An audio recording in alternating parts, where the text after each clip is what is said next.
Au chapitre 12e. On n'a pas fini de rester sur Romains 12, hein? Tellement riche ce passage-là.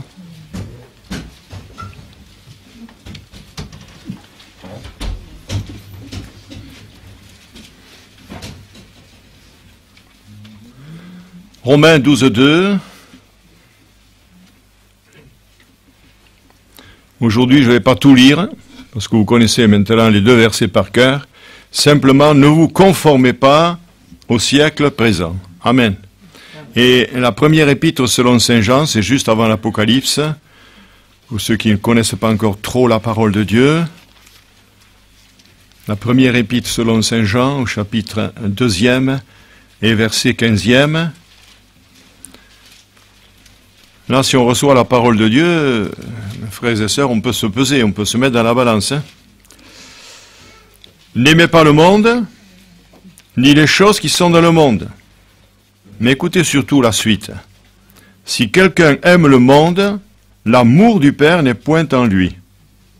Car tout ce qui est dans le monde, la convoitise de la chair, la convoitise des yeux et l'orgueil de la vie, ne vient point du Père, mais vient du monde. Et le monde passe, et sa convoitise aussi, mais celui qui fait la volonté de Dieu demeure éternellement.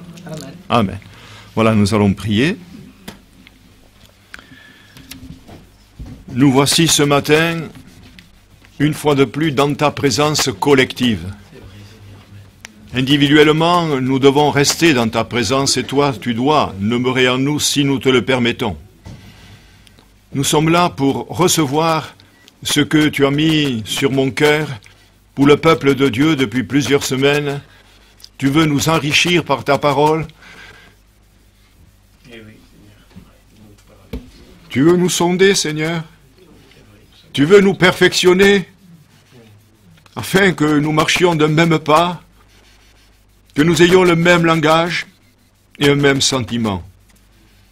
Veuille bénir nos cœurs, les ouvrir à cette grâce incomparable, cette grâce unique qui vient du Fils de Dieu, cloué sur une croix pour nous. Accorde-nous, Seigneur, la réceptivité de ta parole, qu'enfin elle puisse travailler, afin qu'elle puisse aussi agir. Nous te le demandons ce matin, et je te le demande pour le peuple, pour moi-même, au nom de Jésus. Amen. Amen.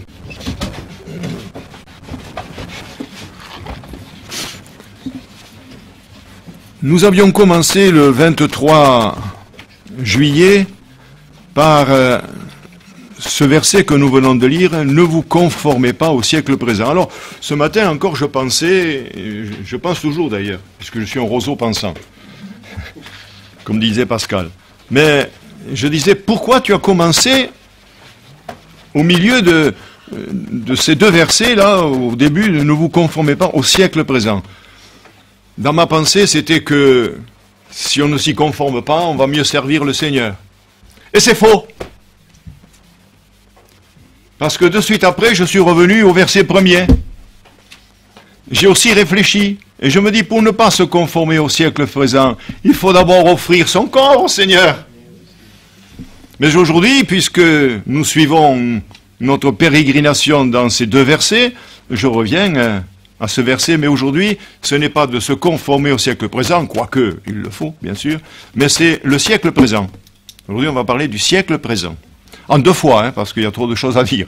Alors, vous voyez, on y restera une dizaine, une quinzaine de semaines, puisque pendant 4 semaines, on a parlé du culte agréable. 4 semaines. Alors, ce matin, je vais faire un résumé quand même de ce que je vous ai dit il y a 1 mois et demi. Simplement les titres, hein. Alors, nous avions dit qu'il ne fallait pas se conformer, c'est-à-dire que l'apôtre Paul, lui, sous-entend ici plusieurs choses. Premièrement, nous devons réaliser que le système du monde actuel est mauvais. Pourquoi? Il est dit, sauvez-vous, dans les Actes des Apôtres, quand Pierre, devant cette foule immense, bigarrée aux 1000 couleurs, là, toute tremblante, dites-nous ce qu'il faut faire, ils étaient cloués au mur, il leur dira ceci, sauvez-vous de cette génération perverse et corrompue. Cette génération, le siècle présent. Ensuite, nous avons dit le 2e point, nous devons nous élever contre les formes populaires de l'esprit de ce monde. Je ne vais pas détailler forcément, hein. Troisièmement, c'est un résumé des titres, des sous-titres. Troisièmement, nous devons mépriser ce qui est mauvais et aimer ce qui est juste. On ne peut pas faire le bien si on ne haït pas le mal. Il faut d'abord haïr le mal pour faire le bien. Ça, c'est une condition sine qua non. Les conséquences, c'est qu'alors l'onction qui est descendue sur Christ va descendre sur nous. C'est quelque chose d'extraordinaire. Donc, nous avons une possibilité de nous identifier à lui. Christ en nous, c'est l'espérance de la gloire. Et le quatrième point, c'était que notre esprit doit se conformer au monde de la pensée de Christ. Or, nous avons la pensée de Christ. Certains disent, j'ai la pensée de Christ. Prophétise. Prophétise. Si tu as la pensée de Christ, fais comme Christ. Vous comprenez, c'est autre chose. Un jour, peut-être, nous parlerons ce que c'est que la pensée de Christ. La pensée de Christ, c'est de vivre comme Christ, tout simplement. Nous n'avons pas toujours les paroles adéquates dans des situations difficiles. Mais nous devions dire, ainsi parle l'Éternel. Mais nous n'en sommes peut-être pas tous là. Alors, c'est quoi ce monde? Je vais quand même le lire. Je vais le lire. Ça nous fera un petit résumé. Nous sommes tellement oublieux. Le monde actuel, c'est l'avidité, c'est l'égoïsme, c'est l'opportunisme, c'est la pensée humaniste, c'est les manœuvres politiques à des fins de pouvoir. C'est l'envie, la haine, la vengeance, l'impureté, les langages orduriers, les distractions impies, les vêtements aguichants et peu modestes, aujourd'hui ça fleurit dans les églises, l'immoralité, la drogue, l'alcool et les amis mondains. Voilà ce que c'est le monde. Ça suffit? Eh bien, vous avez eu la prédication, nous pouvons nous arrêter là et louer le Seigneur. Vous en voulez un peu plus? Alors, on va commencer ce matin. Il y a des doctrines dans la parole de Dieu que nous appelons la doctrine de la justification, la doctrine de la sanctification et la doctrine de la consécration. Si je ne suis pas justifié, je ne peux pas me consacrer. Ça, c'est une chose impossible. Je ne peux pas me sanctifier. Il faut d'abord passer par la croix. Mais une réelle repentance, c'est notre souci, nous, prédicateurs, de voir les gens arriver à la repentance véritable, de pleurer, d'être convaincus de péché, de justice et de jugement, sinon c'est zéro. Ça tient 1 an, 10 ans, peut-être 20 ans, 30 ans, et puis après on apprend qu'au bout de 30 ans ou 40 ans, même certains ont débrayé. Pourquoi? Parce qu'il manquait quelque chose à la base. Vous savez, si vous, j'ai vu des arbres, là, on coupe quelques racines, ça tient. Ça tient. Mais si vous en coupez trop, vous avez tout compris. Et vos sourires me font sourire. L'apôtre Pierre nous dit au chapitre 1er de sa première épître, au verset 14, « Ne vous conformez pas aux convoitises que vous aviez autrefois lorsque vous étiez dans l'ignorance. » Ne vous conformez pas aux convoitises que vous aviez autrefois. Si je ne m'y conforme pas, alors c'est la métamorphose, en recevant la parole de Dieu, de notre être tout entier. Vous savez ce que c'est la métamorphose? Eh bien, c'est qu'une chenille est changée en papillon. C'est pas beau une chenille, hein? Seigneur, pardonne-moi, c'est une de tes créations. En fait, c'est pas joli, hein? Un ver de terre, c'est pas très joli. Mais cette chenille, un jour, va rentrer, va se faire dans un cocon. À l'école, nous disaient les instituteurs, et oui, instituteurs, on n'avait pas d'institutrices, nous disaient, il y a des mûriers à par hasard, il y a des chenilles, vous en ramenez, on va faire une leçon. Et puis, à la maison, on en élevait quelques-unes. Hein, et ça marchait. Ça marchait, alors on avait les leçons, et puis un jour...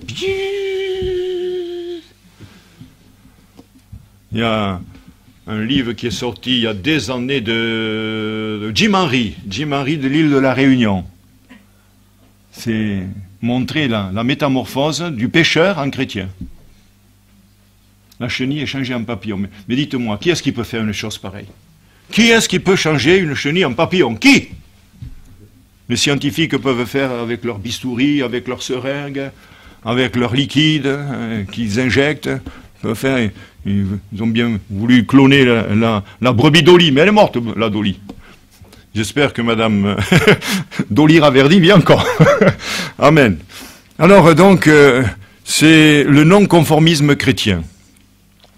Le non-conformisme chrétien aux choses du monde. vous savez que je suis passionné par Romains 6, Romains 7, Romains 8. Je vous ai conseillé d'avoir toutes les prédications. Il n'y en a pas beaucoup, il n'y en a que 12, 12 CD. Mais sur le CD, il y en a 2. Ça fait 24 prédications. Alléluia. Alors, dans Romains 6, je voudrais vous lire quelques versets, juste avant le chapitre 7.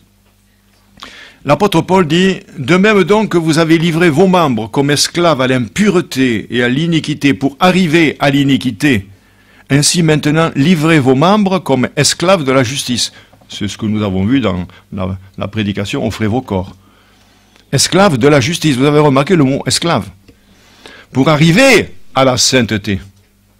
Donc si je comprends bien, je dois être un esclave. Pierre se disait, Paul disait, je suis esclave de Jésus-Christ. Un esclave, il est comme enchaîné, il est soumis. Il ne va pas dire au maître, pourquoi tu m'as dit de faire ça? Comment? Prenez un coup de bâton. Hein. L'esclave devait obéir. Or, si je dis ça en évangélisation, les gens ils vont tous partir. On arrive progressivement à enseigner, mais nous sommes esclaves de Jésus-Christ. Nous ne pouvons pas faire ce qui nous semble bon. Ça, c'est bon pour le temps des juges. Chacun faisait ce qui lui semblait bon. Mais nous avons la doctrine des apôtres. Nous avons la loi de Dieu. Nous avons les saintes écritures. Et par la grâce de Dieu, si nous avons reçu son esprit, ce qu'il nous faut simplement, c'est l'obéissance. L'obéissance à sa parole. Donc, pour arriver à la sainteté. Car lorsque vous étiez esclaves du péché, vous étiez libre à l'égard de la justice. Forcément, ça ne nous intéressait pas. On ne connaissait pas. Quels fruits portiez-vous ailleurs alors? Des fruits dont vous rougissez aujourd'hui. Et c'est vrai que lorsqu'on regarde à toutes les bêtises qu'on a pu faire, à tous les égarements de l'esprit, de l'âme, du corps, comme je l'ai dit quelquefois, avant, vous savez que vous avez des yeux. Vous n'êtes pas des cyclopes, hein? Vous avez 2 yeux, 2 oreilles, une bouche, un nez, des mains, des pieds, des ongles, petits doigts, l'auriculaire, l'index, le pouce. Avant, nous avions des yeux et nous regardions des mauvaises revues. Aujourd'hui, nous avons des yeux pour contempler les merveilles de la parole de Dieu. Nous avions des oreilles, et tu la connais celle-là? Des histoires grivoises, bien sûr. Aujourd'hui, nous avons des oreilles pour entendre la parole de Dieu. Nous avions un nez dans l'ancienne création, l'ancienne nature, pour sentir les mauvaises odeurs du monde. Aujourd'hui, nous sentons la bonne odeur de Christ. Avant, nous avions une bouche un petit peu, beaucoup arrogante. Et quelqu'un n'était pas d'accord? Cette bouche arrogante, avec des paroles ordurières, on dirait, puisqu'à part hasard il y avait des chevaux et des charrettes, eh bien des paroles d'un charretier. Qu'est-ce qu'il y a encore? Le nez, la bouche, les oreilles. Ah oui, les oreilles. On entendait des choses mauvaises du monde. Aujourd'hui, nous entendons la parole de Dieu. Avant, nous avions des pieds, des jambes qui nous conduisaient là où l'esprit mauvais nous conduisait dans les mauvais sentiers. Aujourd'hui, nos jambes, c'est bizarre. Elles nous ont conduits à la maison de Dieu. On peut avoir les yeux fermés. On sent qu'ici, il y a une odeur. L'odeur de la bergerie. L'odeur des brebis. C'est l'étable ici. Alléluia. Et oui, c'est l'étable. Ah, que c'est merveilleux cela. Hein? Je pense au frère Morin qui nous disait dans une pastorale avant l'été, ne veut plus être dans la mission parce que il dit je veux sentir l'odeur des brebis. Alors il a pris l'église de nouveau, ça lui manque, l'église ça lui manque. C'est vrai que suivant ce que font certains frères, ils ne voient pas les chrétiens quoi. Ils vont d'un côté, de l'autre, mais l'église ça manque. Moi ça me manque. Quand je suis malade, une fois tous les 20 ans, alléluia, et encore, eh bien, en 6 ans j'ai manqué une réunion à Belfort parce que alors vraiment j'étais... le nez cassé, la rhinopharyngite, la gorge pleine de pus parce qu'on respirait que par la bouche. Alors là, j'ai pas pu aller au culte, mais on est malheureux comme les pieds. C'est merveilleux, les pieds, tout seuls, ils arrivent. Bon, ils arrivent avec la voiture quand même. Mais enfin, ils arrivent. On connaît, alors c'est l'ancienne création. Gloire à Dieu et la nouvelle création. Alors, il nous dit des fruits dont vous rougissez aujourd'hui, c'est la fin de ces choses, c'est la mort. Mais si on reçoit la parole de Dieu, on doit réfléchir quand même. La fin de ces choses, c'est la mort. Mais maintenant, étant affranchi, premièrement, il y a 4 points, du péché, et devenu esclave de Dieu, deuxièmement, Troisièmement, vous avez pour fruit la sainteté. Et quatrièmement, pour fin, la vie. Hermana, la vie eterna. La vie eterna. Ça, c'est pour les Espagnols. Bon, il y en a un, maintenant, il y a un frère aussi qui parle plus espagnol que moi. La vie éternelle. Cristo es la respuesta. Aleluya. Ahora cantaremos coritos porque un hombre habla espagnol. Alléluia. Gloria a Dios, vous avez compris? Ah, vous n'avez pas compris. À la fin de la réunion, je vous le dirai. Moi, je le dis de suite. On va chanter en espagnol quelques chœurs parce qu'en même temps, il y a un frère qui parle espagnol couramment. Alléluia. Travaillant avec les Espagnols, il est obligé de parler espagnol. Voilà, je vous ai mis dans l'ambiance. Hein. Voilà. Il y avait un frère ici, il dit on est dans l'ambiance. José Kalimba, hein, il nous parlait de l'ambiance. Alors, 1 Pierre, au chapitre 4, et au verset 3 à 4, il est dit ceci, c'est assez. Ça suffit maintenant. C'est assez. En effet, d'avoir dans les temps passés accompli la volonté des païens. Allez, viens avec nous. Et on chantait, on buvait, n'est-ce pas? On mettait le feu même à des rideaux dans une soirée de fin d'année à Béziers. Copain avec un briquet, là, et on était dans un restaurant, et là, on va lui brûler, voilà. Mais ça a commencé, j'ai dit, arrête ces bêtises-là, on va aller en prison. Qu'est-ce qu'on peut faire? La volonté des païens, en marchant dans la dissolution, les convoitises, l'ivrognerie, les excès du manger et du boire, nous verrons dans une prochaine réunion ça, les excès, et les idolâtries criminelles. Bon, ça suffit, c'est pas la peine. Si, le verset 4, allez. Aussi, trouve-t-il étrange qui? Les inconvertis, les païens, les non-initiés, ceux qui vomissent la flamme, qui mangent des cailloux. Il trouve étrange que vous ne vous précipitiez pas avec eux dans le même débordement de débauche, et il vous calomnie. Marchez avec le monde, il ne vous calomniera pas. Il est des nôtres, il a bu son vin comme les autres. Mais si vous dites non, alors à ce moment-là, tu n'es plus l'ami. Tu n'es plus mon ami, tu n'es plus mon copain. Je ne te connais plus. Qu'est-ce que... Tu as changé, hein? Comment Régis, tu es devenu pasteur? C'est ce qu'on m'a dit à Paraza. Lorsqu'un frère faisait les 60 ans, on m'a invité, je suis parti parce que moi, leur beuverie, ils m'ont dit, mais ça fait 2 fois qu'on t'invite, 2 fois tu pars. Et oui, j'ai dit, faites-le un vendredi, je viendrai toute la soirée pour vous apporter la parole de Dieu. Alors, les copains qui m'avaient connu, là, tous les petits larcins d'un village, des tue-têtes, enfin, des petites bêtises, quoi, hein, des ampoules cassées avec des cailloux, des tire-flèches, bon, des petites bêtises, quoi. Elle me dit, mais on m'a dit que tu étais un petit coquin. Les femmes de mes collègues hein, étaient devenues pasteurs, alors j'ai pu leur témoigner quand même à 2 personnes. J'ai dit, voilà ce qui s'est passé, gloire à Dieu. Et oui, ils m'avaient connu avant. Seulement, je voudrais aller prêcher à Paraza. Mais la Bible me dit, nul n'est prophète dans son pays. Et puis, les envoyer où après? C'est ça le problème. Les envoyer où? Ils ne vont pas venir à Limoux. Dans l'Épître aux Romains, où nous avons fait la lecture, il est dit, et nous l'avons vu il y a 5 semaines, d'offrir nos corps comme un sacrifice vivant. J'avais l'intention de prendre ce livre que j'ai qui s'intitule « Les gens les plus heureux sur la terre ».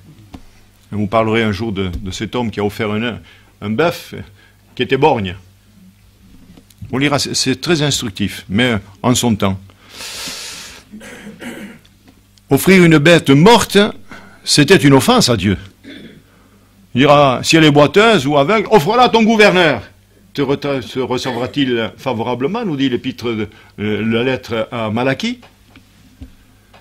On doit offrir à Dieu ce qui est le meilleur. Je me souviens, moi, de l'épouse du pasteur avec qui j'ai travaillé en Avignon. Elle dit, il y a des gens quand même qui se moquent de nous. On lui a offert un sac de poires, 80% pourri. C'était certainement pour l'humilier. On y a même mis devant l'assemblée une couronne mortuaire. On a voulu tuer ce frère, le diable s'y est acharné, vous savez. Un frère consacré, un frère qui a toujours relevé toutes les églises. Chaque fois qu'il y a une église qui était en dissolution, on l'envoyait lui. Pourquoi? Parce que c'était un homme de prière, et jeûnait, et priait toute sa vie comme ça. Ah, mes amis, il y a des chrétiens qui ne sont pas des chrétiens. Et elle, par contre, quand une sœur avait des problèmes d'anémie, elle achetait du beefsteak, je peux le dire parce qu'elle n'est pas là, une sœur là, je veux dire, elle achetait un beefsteak, elle pressait le jus pour le donner à cette sœur. Elle donnait le meilleur, avec le peu de ressources qu'ils avaient, et puis on y offre des poires pourries. Offre-la à ton gouverneur, te recevra-t-il favorablement? Ah, mes amis, mais moi j'en tremble encore de voir que les gens sont capables de faire ça, comme dans l'église à côté, à Bram, là. Un frère m'a dit, on a trouvé des pièces trouées dans la dîme. Mais vous y pensez, se moquer de Dieu comme ça? Des pièces trouées? Ça, c'est pour le Seigneur. Je peux faire un bouquin avec les années de ministère que j'ai, je peux faire un bouquin. Comme ce frère qui disait à son épouse, amène le porte-monnaie. Vous savez ce que c'est un porte-monnaie? C'est pas un porte-billet, hein? C'est un porte-monnaie. Vide-le sur la table. Ça, c'est pour le Seigneur. Aussi, il est resté bègue tout le temps. Mais je ne sais pas s'il est sauvé. S'il est sauvé, il n'est pas sauvé, ce gars-là, bien sûr. Etc., etc. Mais on ne se moque pas de Dieu. Ce qu'un homme a semé, il le moissonnera aussi. Voilà des gens qu'on a baptisés et qui n'étaient pas aptes à servir le Seigneur. Offrez vos corps comme un sacrifice vivant. Alléluia. Alors ce siècle préservé, ça c'est le siècle. C'est les gens du siècle. Un inconverti ne peut offrir à Dieu qu'une vie irrégénérée. Qu'est-ce qu'il peut offrir? Une vie irrégénérée, mais Dieu n'en veut pas. Il lui faut d'abord être rendu à la vie. Après, il offre sa vie. Mais au départ, il faut qu'il offre sa vie irrégénérée. Mais il ne peut pas offrir une vie irrégénérée à Christ pour le servir. Vous comprenez ce que je veux dire? Mais une fois qu'il est venu à Jésus, alors là, il est apte à servir. Le modèle à imiter, c'est toujours Jésus-Christ. C'est toujours. Je pense à ce texte de l'Écriture dans l'Exode où Jésus, où Dieu, le Père, l'Éternel, pour employer l'expression de l'Ancien Testament, dit à Moïse, regarde, et fais d'après le modèle qui t'est montré sur la montagne. Et qui est-ce qui a été sur une montagne qu'on appelle en hébreu Golgotha? C'est notre Sauveur. Et nous chantons quelquefois, regarde angoissé au mourant du calvaire, regarde-le, considère-le mon frère, un seul regard et sois sauvé. Le modèle c'est lui. C'est pourquoi l'apôtre Paul disait, soyez mes imitateurs, comme je le suis moi-même de Christ. Voilà le modèle à imiter, gloire à Dieu. Et le modèle à rejeter, s'il y a un modèle à imiter, il y a un modèle à rejeter, c'est le siècle présent.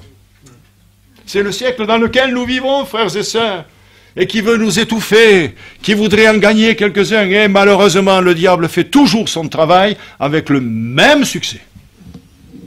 Nous avons intérêt à être greffés. C'est une expression, le siècle présent, qui caractérise la vie de ce monde.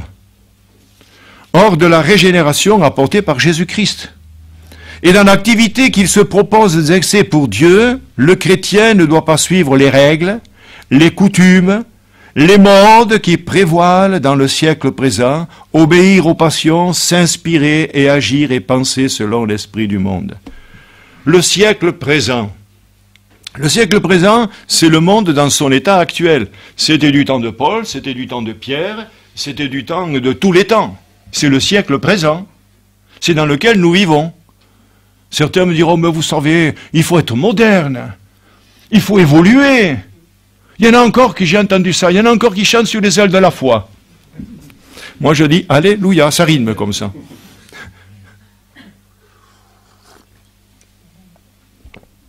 En Rouen, on chante sur les ailes de la foi encore? Non, c'est fini ça. Hein. C'est fini, hein. Très peu, oui. On va faire revenir Monsieur Copain. Alléluia. C'est le monde dans son état actuel, plongé dans le mal, où règnent les ténèbres et le péché. Voilà le siècle présent. Oui, vous n'aurez pas beaucoup de références ce matin, c'est encore 2, et puis quelques paroles. Donc dans les Galates, au chapitre 1er, verset 4, j'aime bien ce texte-là, mais je vais couper la phrase. Alors, je remonte au verset 3. Que la grâce et la paix vous soient données de la part de Dieu le Père et de notre Seigneur Jésus-Christ, qui s'est donné lui-même pour nos péchés, pour nous arracher. Nous arracher. Un jour, j'ai dit à un vieux pasteur, je me fais arracher une dent. Non, il faut dire, il faut l'extraire. J'ai dit, je vais jeter une lettre. Non, il faut la déposer. Nous arracher, ça demande un effort. Et quel effort? Ben, l'effort de la croix. Il faut y penser, mes frères et sœurs. Nous arracher au siècle présent, il n'a pas voulu qu'on reste dans ce siècle. Moi, je suis du siècle dernier. Je ne sais pas vous, mais moi, je suis du siècle dernier déjà. J'ai beaucoup vécu, vous voyez. Vous avez compris que je suis un vieux dinosaure. Et puis, dans la deuxième aux Corinthiens, au chapitre 4, quand je prends le livre La Passion des âmes, je prends toujours ce texte. Si notre évangile est encore voilé, il est voilé pour ceux qui périssent, pour ceux dont le Dieu de ce siècle a aveuglé l'intelligence, afin qu'ils ne vissent pas briller la splendeur de l'évangile de Jésus-Christ. On connaît par cœur celui-là. Alors, je le relis maintenant, doucement, pour que vous compreniez. Si notre évangile est encore voilé, il est voilé pour ceux qui périssent, pour les incrédules, dont le Dieu de ce siècle. Le Dieu de ce siècle était présent le siècle dernier.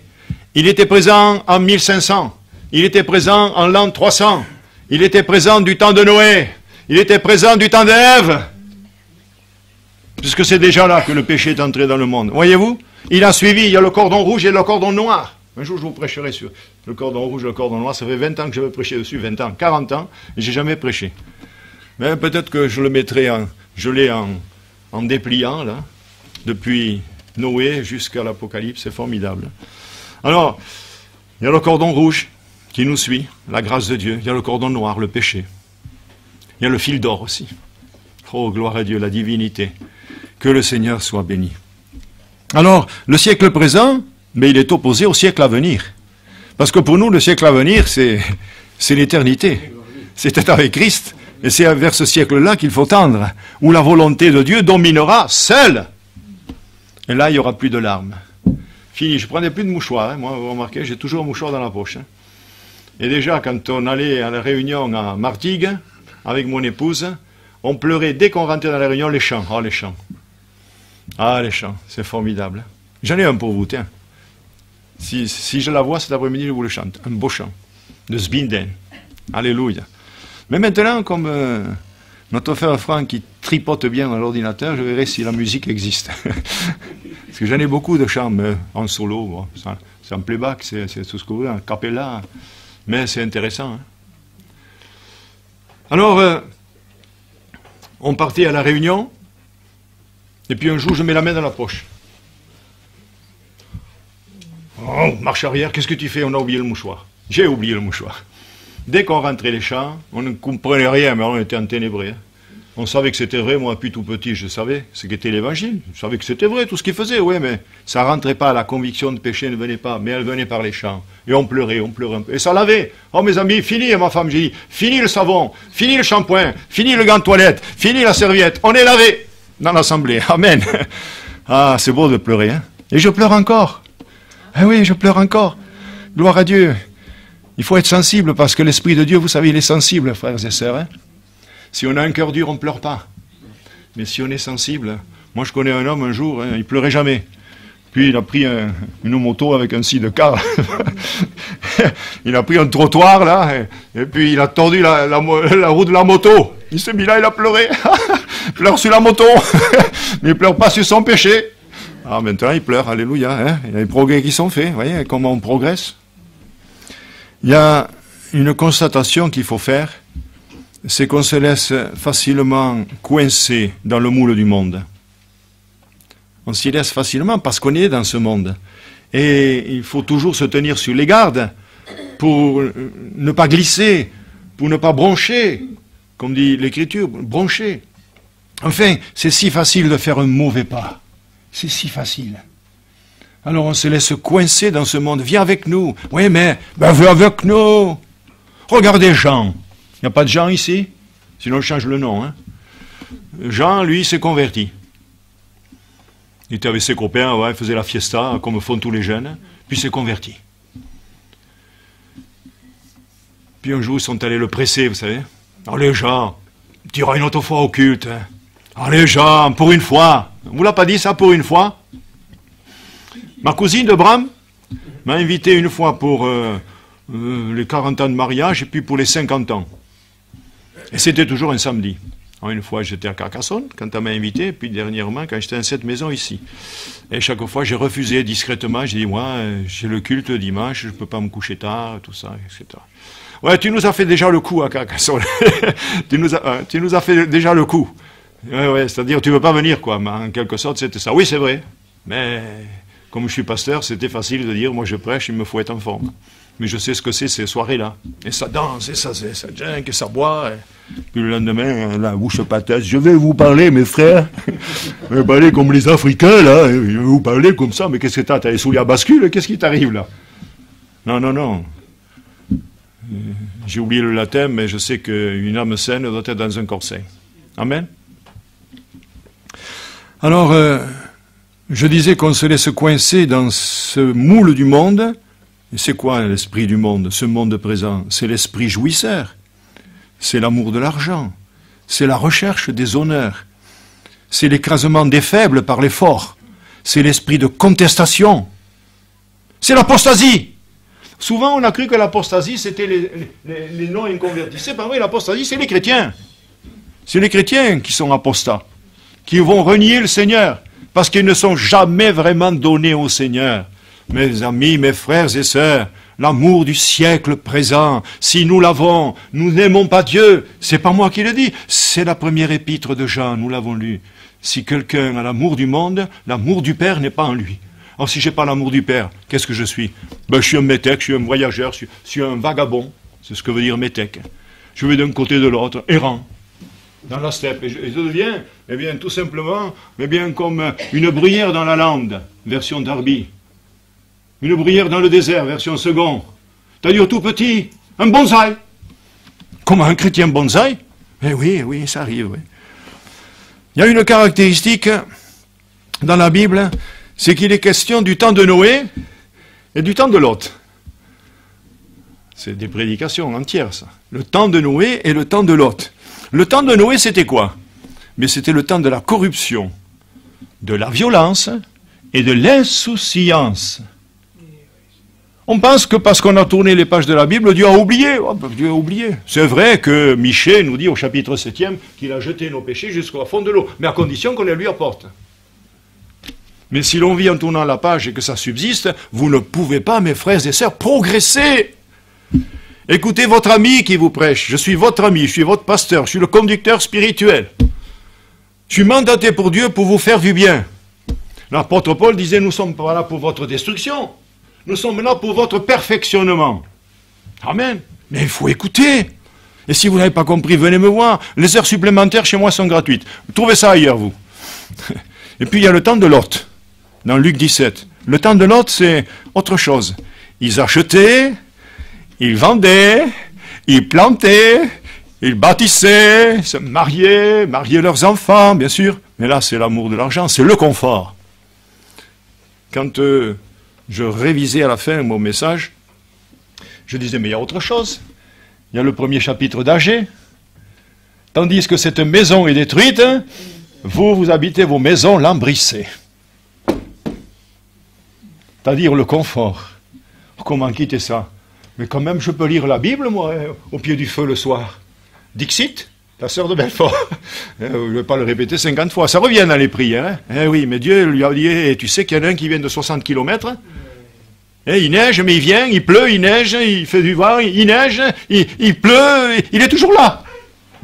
Oui, il y a un frère qui venait depuis Fontaine-les-Luxeuil, il n'a manqué aucune réunion. Il a dit tout à l'heure, ce frère-là. Vous l'avez entendu? Ah oui. Sauf pour l'angine. Et le Seigneur l'a saisit. Et elle arrive là, elle s'est vite déshabillée. Habillée plutôt, parce qu'elle était déshabillée. C'est facile, hein? Chemise de nuit, robe de chambre, ça fait que si elle s'endort, elle est prête pour aller au lit. Et il vient là-bas. Elle a entendu la voix de Dieu. Connaît notre sœur à Belfort, elle était en train de repasser. Dieu lui dit, laisse tomber ton fer. Prends un stylo et écris. Saisie par le Saint-Esprit, c'est formidable, elle a écrit. Quelque temps après, elle arrive avec un gars, au fond. Elle était contente, elle avait amené une âme au culte. Elle nous dit, voilà, à la fin, vous savez, c'est une âme que j'ai touchée. Ouais. Mais c'est l'âme qui l'a sortie. Vous y pensez que c'est presque un ange qu'elle a vu? Je pense en Manoach, moi. Je pense en Manoach. Cet homme-là, il dit que l'homme vienne. C'est un ange qui est venu. Et puis il est monté dans une flamme de feu. Mais vous y pensez, j'y pensais encore. J'ai dit, Seigneur, pourquoi Manoach et pas moi? Viens dans la nuit, endors ma femme. Et parle-moi. Ça arrivera. Il faut se le demander. Ah, j'y crois, moi. Moi, je crois à toutes ces choses. Si vous savez ce que je fais le soir avant de me coucher, ah, si vous saviez, mais je ne le dirai pas. Je m'attends toujours dans la nuit à ce que le Seigneur vienne. Alléluia. J'en ai besoin. J'en ai besoin pour vous. Oh Dieu. Et le gars, il a embarqué. Et entendre la voix de Dieu.